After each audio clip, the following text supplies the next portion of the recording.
अस्सलाम वालेकुम नाजरीन। मौजूदा दौर के अंदर कि जब हर तरफ इस वबा की वजह से मायूसी है और हर बंदा इससे मुतासर हो रहा है, इस दौर में भी कुछ ऐसे लोग मौजूद हैं कि जो माशरे में उम्मीद और हौसले का पैगाम लेकर निकलते हैं।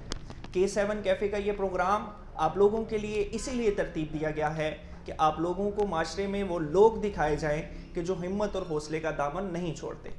इसी प्रोग्राम के आज के हमारे पास मेहमान जो मौजूद हैं, शाकिर चौधरी, जो कि नौजवानी के आलम में इन्होंने अपनी जद्दोजहद का आगाज़ किया और उस वक़्त के जब ये डिसेबिलिटी की वजह से इनको लोग टीज़ किया करते थे, इन्होंने अपनी डिसेबिलिटी को अपनी सबसे बड़ी एबिलिटी बनाया। हमारे साथ मौजूद है शाकिर चौधरी। अस्सलाम वालेकुम। वालेकुम सलाम, बहुत शुक्रिया। ठीक ठाक, आप ठीक हैं? अल्हम्दुलिल्लाह, बिल्कुल ठीक ठाक। सुनाइए कि ज़िंदगी का सफ़र कहाँ से शुरू हुआ और किन किन मुश्किलात को तय करके आज यहाँ पर पहुँचे। जहाँ तक मुश्किलात की आपने बात की है, ज़िंदगी में मुश्किलात ना हों तो ज़िंदगी का मज़ा नहीं आता, और जब मुश्किलात आती है तो ज़िंदगी में वो मज़ा और ज़िंदगी का टेस्ट होता है। और वैसे भी अल्लाह ताला का फरमान है कि दुनिया जो है ना आखिरत की खेती है, और इसमें जो फिर इंसान को मुश्किलात का सामना करना पड़ता है उसमें वो निखरता है। और दूसरी बात होती है कि जब इंसान कुछ पाना चाहता है तो उसको ना एक तवक्कल होना चाहिए अल्लाह ताला की ज़ात पे, अपने आप पे यकीन होना चाहिए, और जो उसने ठान लिया है कि मैंने ये करना है, मुस्तकिल मिजाजी से उसके पीछे भाग दौड़ करनी है। रास्ते में दुश्वारियाँ आएंगी, मुश्किलात आएंगी, अप्स एंड डाउन आएंगे, लेकिन इंसान ने घबराना नहीं है। जो बार बार गिरे लेकिन उठ के फिर चले, कामयाबी फिर मुकद्दर जो है ना वो बनती है। सफ़र कैसे शुरू हुआ? सफ़र मैंने कॉलेज स्कूल दौर मेरा गुज़रा। मैंने सोचा मैं कुछ स्पेशल करूं, क्योंकि कमियां खामियां इंसान की ज़िंदगी में होती हैं, लेकिन उसमें मैंने कभी नहीं सोचा कि मुझ में ये कमी है, मुझ में ये खामी है। मैंने अपने आप को अल्हम्दुलिल्लाह सबसे अच्छा समझा। एक तो होता है तकब्बर, वो नहीं, एक होता है बेहतर समझना, मतलब एहसास से कमतरी का शिकार ना होना। मैं फिर लगा रहा, फिर मैंने सोचा कि क्यों ना कुछ मीडिया में आया जाए, रेडियो पे आया जाए। रेडियो शुरू में था, अब फिर साथ टीवी जो है ना अटैच हो गया। रेडियो बनने के लिए शुरू में आया तो बड़ा कंपटीशन था, बड़ी मुश्किलात का सामना करना पड़ा, और बहुत सारे ऐसे वाक़यात और बहुत सारी ऐसी चीज़ें आई कि मैं लोगों के पास जाता, मुझे वहाँ पे लेके चलो, और लोग ऐसे भी होते थे जो आपका मजाक भी उड़ाते थे, लेकिन मैंने हिम्मत नहीं आ रही। फिर कभी रिजेक्ट भी हुआ। मैंने मुस्तकिल मिजाजी से अपनी स्टडी भी कंप्लीट की, मैं कोशिश भी करता रहा। एक स्टेप आया कॉलेज का। कॉलेज में रेडियो पाकिस्तान ने पूरे आज़ाद कश्मीर में मुकाबले करवाने थे।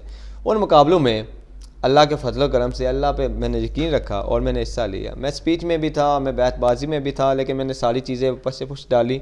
मैंने कहा जो मेरा एक शौक़ था पहला, उसी पे आते हैं।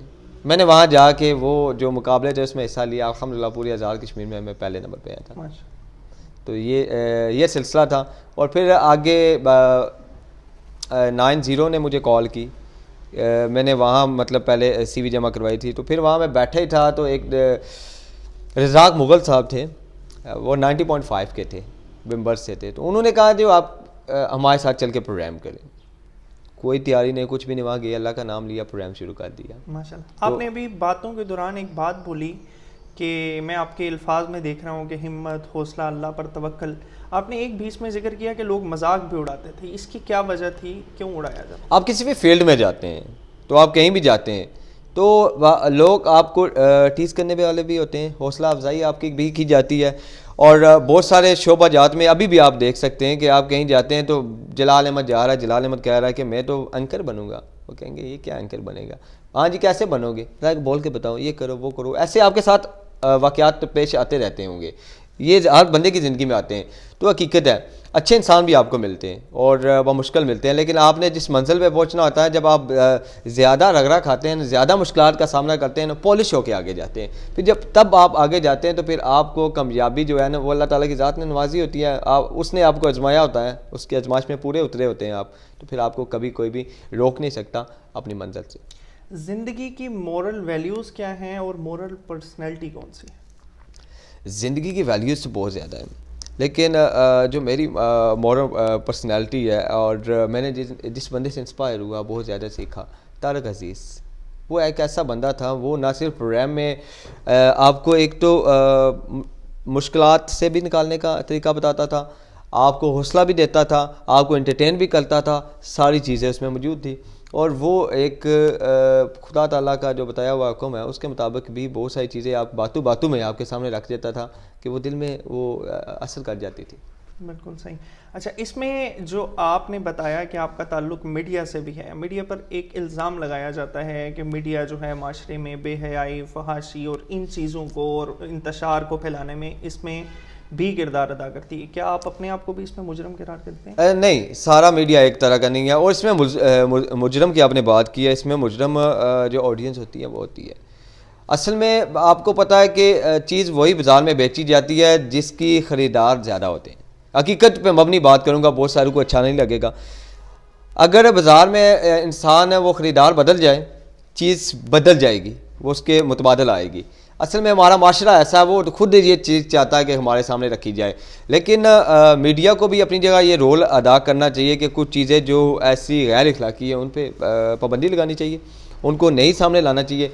इस्लामी मुआशरा है हमारा, इस्लामी मुआशरे को हमने परवान चढ़ाना है। और बहुत सारी ऐसी चीज़ें होती हैं, बहुत सारे ऐसे ड्रामे होते हैं, हमने ऐसे ममालिक की वो चीज़ें उठा के हमने रखी होती है। हमारे घरों में वो झगड़े भी चल रहे होते हैं और हमारे घरों में उन चीज़ों पे अमल भी होता है।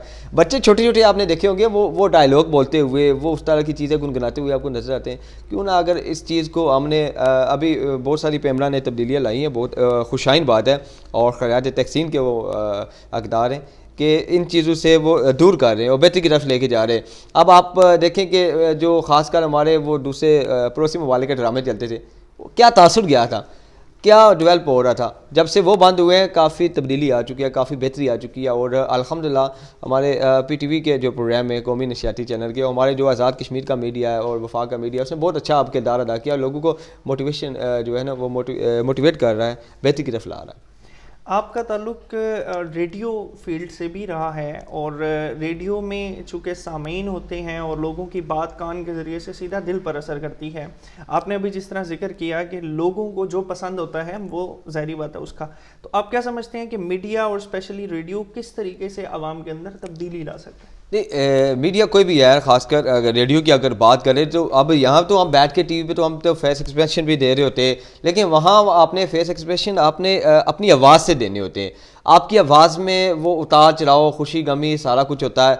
आपने आवाज़ का जादू जगा के ना अगले के दिल पे असर करना होता है, तो वो आप उससे बहुत सारे आपके फ़ैन फॉलोइंग होती है। रेडियो पे हमारा जो होता है ना, हमारा एक प्रेजेंटर के तौर पे अगर बात की जाए, करंट अफेयर को अगर साइड पे रख दें, फ़ैन फॉलोइंग होती है और आपसे वो मोहब्बत करते हैं, प्यार करते हैं, आपको सुनते हैं तवज्जो से। फिर वहाँ पे आपने जो बात उन तक पहुँचानी होती है, जो बात भी आप कहेंगे ना, वो 100% अगर ना करें, कोई 90-80% आपके जो लोग हैं ना वो आप पे उस बात पे अमल करेंगे। अगर इतना भी कर दिया तो आपके वो प्रोग्राम करने का, बात करने का जो मकसद है वो पूरा हो जाता है। बिल्कुल सही।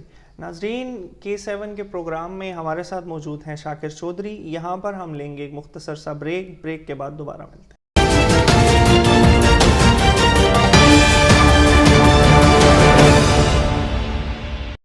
जी नाजरीन, हमारे साथ मौजूद हैं शाकिर चौधरी। हिम्मत, हौसला और जद्दोजहद की गुफ्तगू इनके साथ हो रही है। इन्होंने अपनी पर्सनैलिटी से हमें ये बताया कि नौजवानों के लिए बहुत से मैदान मौजूद हैं और बहुत ज़्यादा उम्मीद भी मौजूद है। मैं इसी से रिलेटेड आपसे भी एक सवाल पूछना चाहूँगा। आपको पता है कि माशरे में मायूसी का जो अंसर है वो बहुत ज़्यादा फैल रहा है और अभी आपको हालिया पता चला होगा कि 4-5 दिन पहले कलियाल एक सेक्टर है, वहाँ पे एक नौजवान ने ख़ुदकुशी भी की। तो क्या वजह लगती है कि माशरे में इस हद की मायूसी? असल में जो आपने बात की है ना, ये एहसास कमतरी और मायूसी, ये कुछ हमारी तालीमात में कमी है। हमारी तालीमात जो है ना वो उस लेवल की नहीं रही। अगर बात की जाए मदारस की, वहाँ भी कमी है और स्कूल्स में भी कमी है। इसके अलावा जो हमारे घर में तरबियत होती है वो तरबियत उस तरह की नहीं रही। हम दूसरा जो वालिदैन होते हैं वो अपने बच्चों से जो है ना वो दोस्ताना माहौल नहीं रखते, तो अगर रखते हैं तो इंतहाई ज़्यादा उनको जिसे कहते हैं कि सर पे चढ़ा देना, वो भी नहीं रखना चाहिए, एक लेवल में होना चाहिए, ठीक है। और दूसरा ये होता है कि हमारे बच्चे कहाँ जा रहे हैं, कि उनकी वो बैठक क्या है, सोसाइटी किस में रह रहे हैं, वो किस में परवान चल रहे हैं, बिल्कुल हमें नहीं पता होता। हम उनको कहते हैं कि हमारा बच्चा जनाब वो उसको बाइक चाहिए, बाइक दे देते हैं, गाड़ी चाहिए, गाड़ी दे देते हैं, उसको पैसे चाहिए, पैसे दे देते हैं, लेकिन हम चेक एंड बैलेंस नहीं रखते कहाँ पे जा रहा है। इसमें वालिदैन का भी कसूर है और हमारे ये जो निज़ाम तालीम है इसको बदलने की ज़रूरत है। और जो हकीकी मानू में जो हमने बात किया रमज़ान मियाँ जो हुक्म खुदाबंदी है, वो नौजवानों तक पहुँचाने में हम नाकाम हो चुके हैं। मैं एक चीज़ देख रहा था, हम डेली बेसिस पे मुसलमान हैं, कुरान पाक पढ़ते हैं और हमें पढ़ना भी चाहिए, लेकिन कुरान पाक पढ़ के हम सवाब तो हासिल करते हैं, लेकिन कुरान पाक को हम आजकल तो आसान तर्जमे के साथ पढ़ सकते हैं, उर्दू के साथ, आप अंग्रेज़ी के साथ, हर तरह का आपको मिलता है, लेकिन वो नहीं पढ़ते। हमें पता नहीं होता उसमें क्या लिखा है।